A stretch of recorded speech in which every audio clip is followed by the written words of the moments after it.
형수님, 저 기억하세요? 그 목소리를 듣는 순간 이서연의 손에서 제기 그릇이 미끄러질 뻔했다. 추석 전날 오후였다.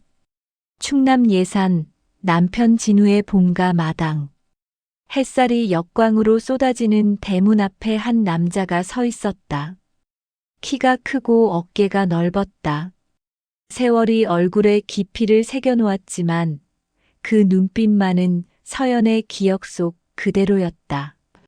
차준혁, 51살, 남편 진우의 오랜 고향 친구, 그리고 서연의 29살 기억 속에서 단 한 번도 지워지지 않았던 이름.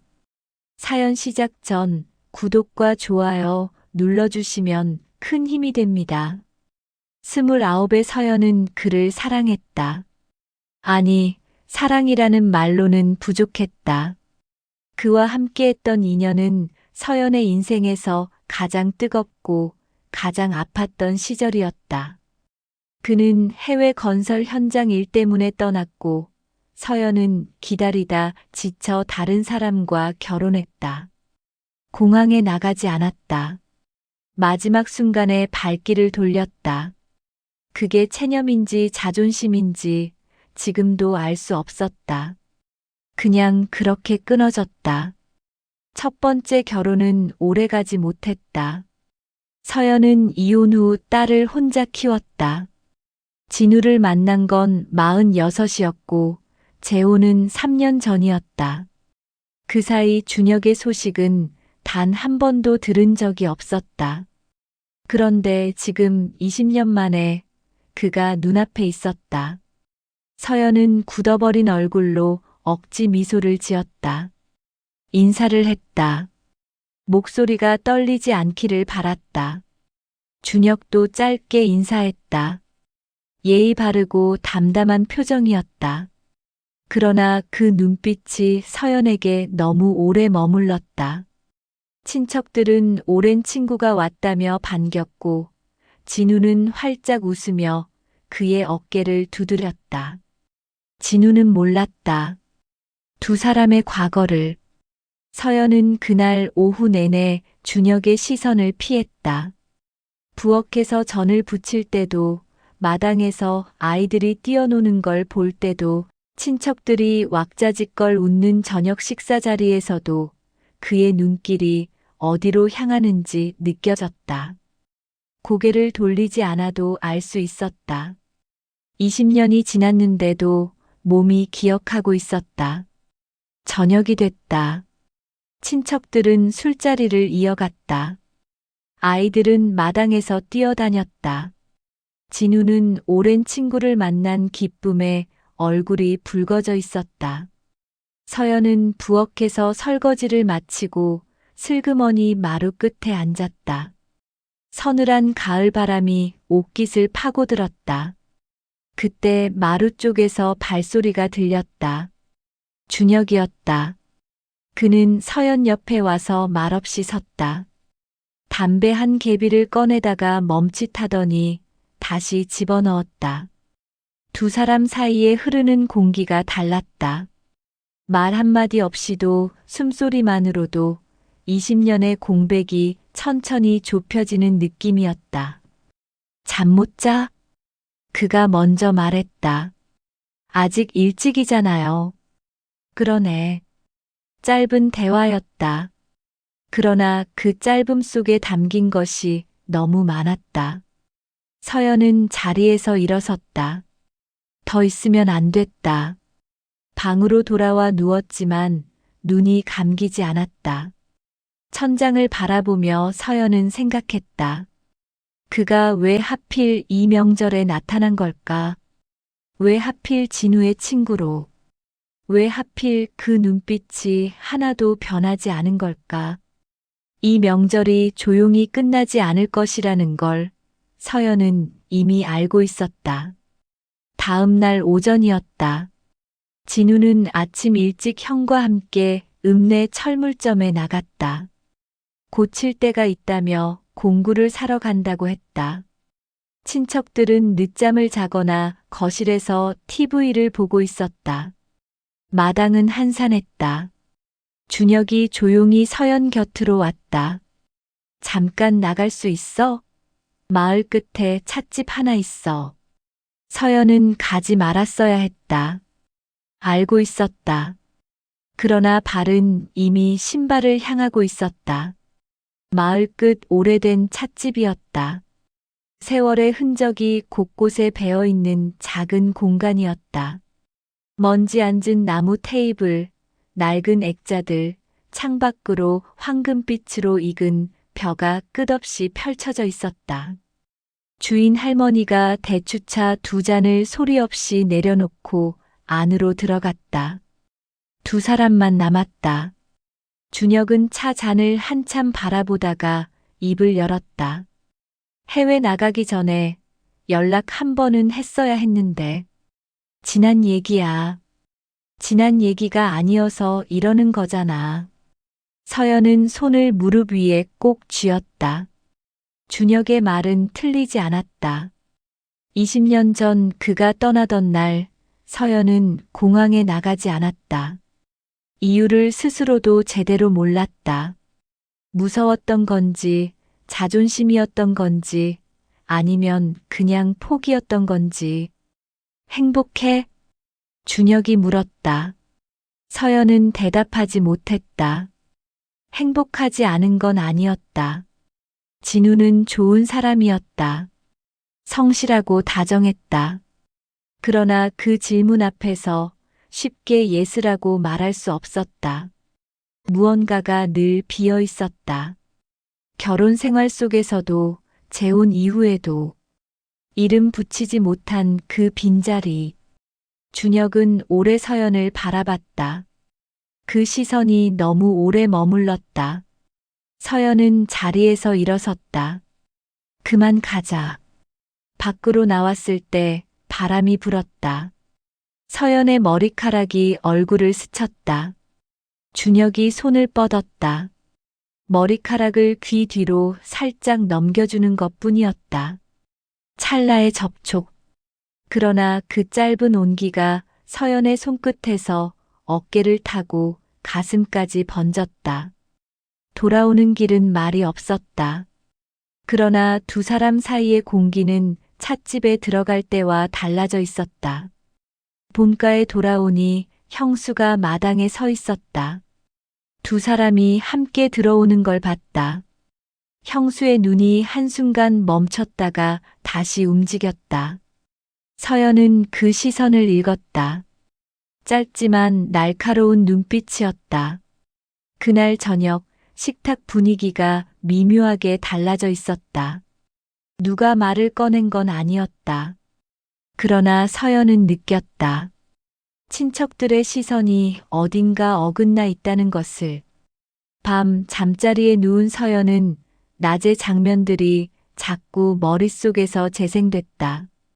그의 눈빛, 머리카락을 넘겨주던 손의 온기, 찻집에서 들리던 낮고 조용한 목소리, 그리고 한 가지 사실. 진우는 2사람의 과거를 여전히 모른다. 서연은 눈을 감았다. 빨리 이 명절이 끝나야 했다. 명절 셋째 날 오후 갑자기 비가 내렸다. 진우는 형과 함께 친척 어른을 병원에 모시고 간다며 오전에 나갔다. 2~3시간은 걸릴 거라고 했다. 친척들은 낮잠을 자거나 거실에서 화투를 치고 있었다. 비가 내리는 마당은 조용했다. 준혁이 우산 2개를 들고 나타났다. 읍내 서점 가려는데 같이 갈래? 서연은 가지 말았어야 했다. 그러나 이미 2번이나 같은 생각을 했고 2번 다 소용없었다. 빗속의 읍내는 한산했다. 처마 끝에서 빗물이 떨어지고 골목에는 빈 자전거 한 대가 세워져 있었다. 오래된 서점 문을 밀고 들어서자 낡은 책 냄새가 코끝을 감쌌다. 손님은 없었다.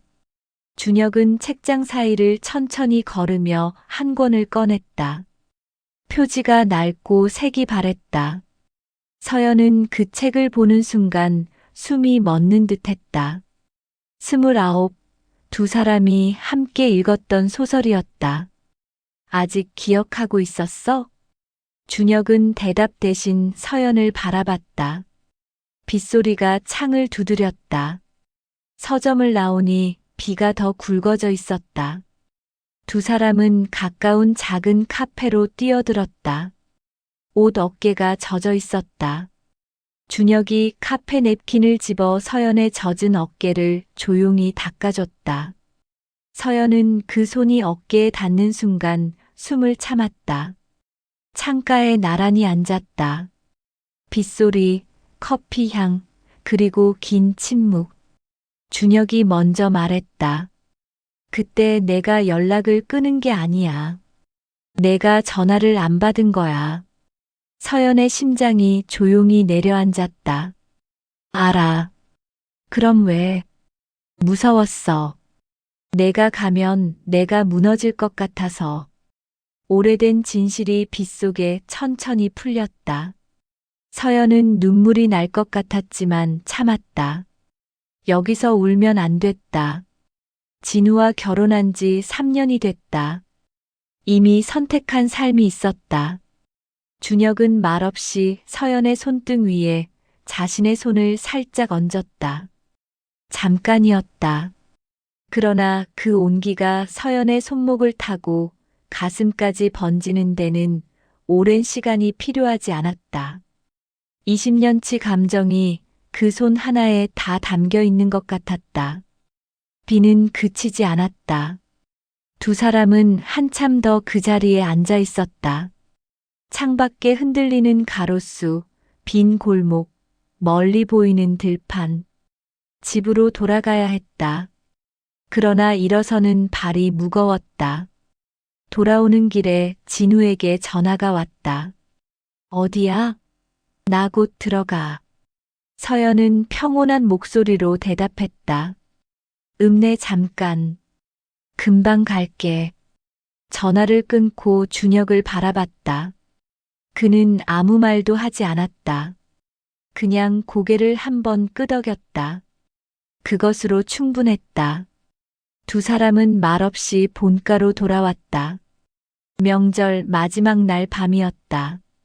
진우는 저녁 식사 후 친척들과 늦게까지 술자리를 이어갔다. 웃음소리가 거실에서 끊이지 않았다. 서연은 설거지를 마치고 조용히 방으로 들어왔다. 불을 끄고 누웠지만 눈이 감기지 않았다. 그때 문자 알림이 울렸다. 준혁이었다. 오늘 밤 마지막으로 얘기 좀 할 수 있어? 읍내 포장마차. 서연은 한참 화면을 바라봤다. 손가락이 움직이지 않았다. 가지 말아야 했다. 알고 있었다. 안방에서는 친척들의 웃음소리가 들리고 그 안에 진우의 목소리도 섞여 있었다. 3년을 함께 살아온 남편. 성실하고 다정한 사람. 그러나 손은 이미 이불을 걷어내고 있었다. 진우의 코 고는 소리가 안방에서 들렸다. 서연은 조용히 겉옷을 걸치고 마당을 빠져나왔다. 밤 10시에 읍내는 한산했다. 가로등 불빛 아래 오래된 포장마차가 노란 불을 켜고 있었다. 준혁은 이미 와 있었다. 소주잔 하나가 절반쯤 비어 있었다. 서연이 맞은편에 앉자 그는 아무 말 없이 잔을 하나 더 내밀었다. 두 사람은 한동안 말이 없었다. 포장마차 주인 할머니가 파전을 내려놓고 안으로 들어갔다.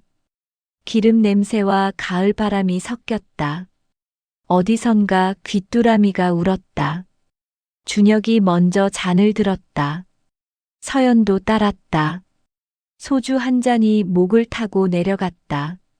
차가우면서도 뜨거웠다. 말이 없어도 어색하지 않았다. 20년 전에도 그랬다. 두 사람은 늘 침묵이 편했다.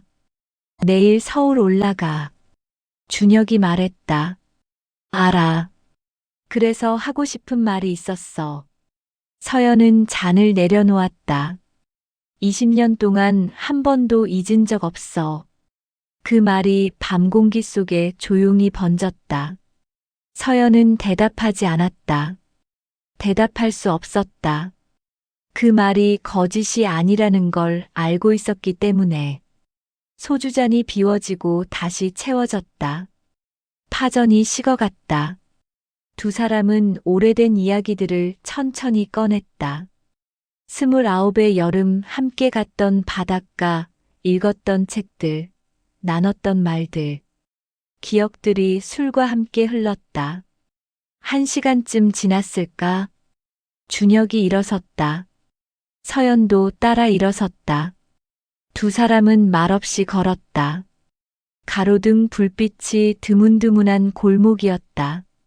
발소리만 들렸다.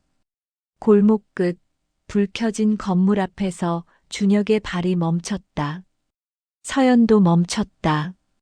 두 사람은 그 자리에 한동안 서 있었다. 준혁이 서연을 바라봤다. 말이 없었다. 눈빛만 있었다. 20년치 감정이 다 담긴 눈빛이었다. 서연의 심장이 쿵 내려앉았다. 그리고 서연은 고개를 저었다. 천천히, 그러나 분명하게. 준혁은 잠시 서연을 바라보다가 고개를 끄덕였다. 억지로 웃으려다 말았다. 그냥 조용히 고개를 숙였다. 잘 살아. 응. 그게 전부였다. 서연은 돌아섰다. 걸음을 옮겼다. 뒤에서 발소리가 들리지 않았다. 준혁은 그 자리에 서 있는 것 같았다. 서연은 뒤를 돌아보지 않았다. 돌아보면 안 됐다. 골목을 빠져나와 본가 쪽으로 걸으면서 서연은 처음으로 눈물이 났다. 소리 없이 차가운 가을 바람이 뺨을 스쳤다. 우는 이유를 알 수 없었다. 아쉬움인지 안도인지 아니면 20년 전 공항에서 돌아서던 그날의 감정과 같은 것인지. 그냥 걸었다. 본가 대문 앞에 섰을 때 안에서 진우의 웃음소리가 들렸다. 서연은 잠시 그 소리를 들었다. 그리고 대문을 밀고 안으로 들어갔다. 서울로 돌아온 뒤 집안은 조용했다. 추석 연휴의 여운이 가시지 않은 채 일상이 시작됐다. 진우는 다음 날 현장으로 떠났다. 서연은 혼자 남은 집에서 청소를 하고 빨래를 널었다. 평범한 하루였다. 그런데 손이 자꾸 멈췄다. 싱크대 앞에서, 빨랫줄 앞에서 창밖을 바라보다가 아무 이유 없이 멈추고 서 있었다. 머릿속에서 무언가가 계속 재생되고 있었다. 골목 끝에 서 있던 그 순간, 준혁의 눈빛, 그리고 자신이 고개를 젓던 그 찰나. 잘한 건지 못한 건지 몰랐다. 그냥 그렇게 한 것뿐이었다. 며칠이 지났다. 준혁에게서는 아무 연락이 없었다. 서연도 하지 않았다. 그게 맞는 것 같았다. 할 말이 없는 건 아니었지만 해서는 안 되는 말들이었다. 보름이 지났을 때였다. 진우가 저녁 식사 중에 물었다. 명절에 준혁이랑 따로 나간 적 있어? 서연은 젓가락을 내려놓았다. 응. 찻집 한 번, 서점 한 번. 형수가 봤다고 하더라. 알아. 진우는 한동안 밥만 먹었다. 서연도 말이 없었다. 창밖에서 바람 소리가 들렸다. 그 사람이랑 옛날에 알던 사이야? 서연은 눈을 감았다. 숨길 수 있었다. 오래된 일이고 끝난 일이고 이미 다른 삶이 있었다. 그러나 지금 이 순간 거짓말은 나오지 않았다. 사기였어. 20년 전에. 진우의 젓가락이 멈췄다. 창밖에서 바람이 불었다. 그래서 요즘 이상했던 거야. 미안해. 뭐가 미안한 건데. 과거잖아. 그러나 진우의 목소리에는 감추지 못한 떨림이 있었다. 서연은 그 떨림을 들었다. 이 사람도 알고 있는 것이다. 말로 하지 않았을 뿐이지 명절 내내 무언가 달라진 공기를 느끼고 있었을 것이다. 흔들렸어. 서연이 말했다. 진우가 고개를 들었다. 근데 돌아왔어. 여기가 내 자리니까. 긴 침묵이 흘렀다. 진우는 오래 말이 없었다. 밥그릇만 바라보다가 천천히 수저를 들었다. 그게 전부였다. 용서한다는 말도 괜찮다는 말도 없었다. 그냥 다시 밥을 먹었다. 그것으로 충분했다. 그날 밤 잠자리에 들기 전 진우가 서연의 손을 잡았다. 말없이. 꼭 쥐지도 않았다. 그냥 살짝 손등 위에 손을 얹었다. 서연은 그 온기를 느끼며 눈을 감았다. 몇 주 뒤 준혁에게 짧은 문자가 왔다. 잘 지내지? 서연은 한참 화면을 바라봤다. 손가락이 자판 위를 맴돌았다. 하고 싶은 말이 없는 게 아니었다. 오히려 너무 많았다. 잘 지낸다고 그날 밤 골목에서 돌아서던 게 옳은 일이었다고, 고맙다고, 미안하다고. 그러나 서연은 휴대폰을 내려놓았다. 답장은 보내지 않았다. 창밖에는 가을이 완전히 가고 있었다. 낙엽이 바람에 날렸다. 서연은 그 풍경을 오래 바라봤다. 어떤 감정들은 답장 없이 보내도 된다는 걸 이제는 알았다. 20년 전에 서연은 무너질까봐 공항에서 발길을 돌렸다. 이번에 서연은 흔들리면서도 골목에서 돌아섰다. 그 차이가 작은 것 같지만 서연에게는 20년의 무게였다. 집안에서 진우의 발소리가 들렸다. 퇴근해서 돌아온 소리였다. 서연은 일어나 부엌으로 갔다. 냄비를 올리고 불을 켰다. 평범한 저녁이었다. 아무 일도 없었던 것 같은, 그러나 무언가 조용히 달라진 저녁이었다. 그것으로 충분했다.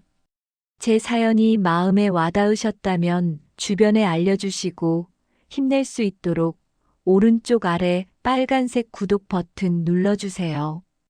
댓글도 부탁드립니다.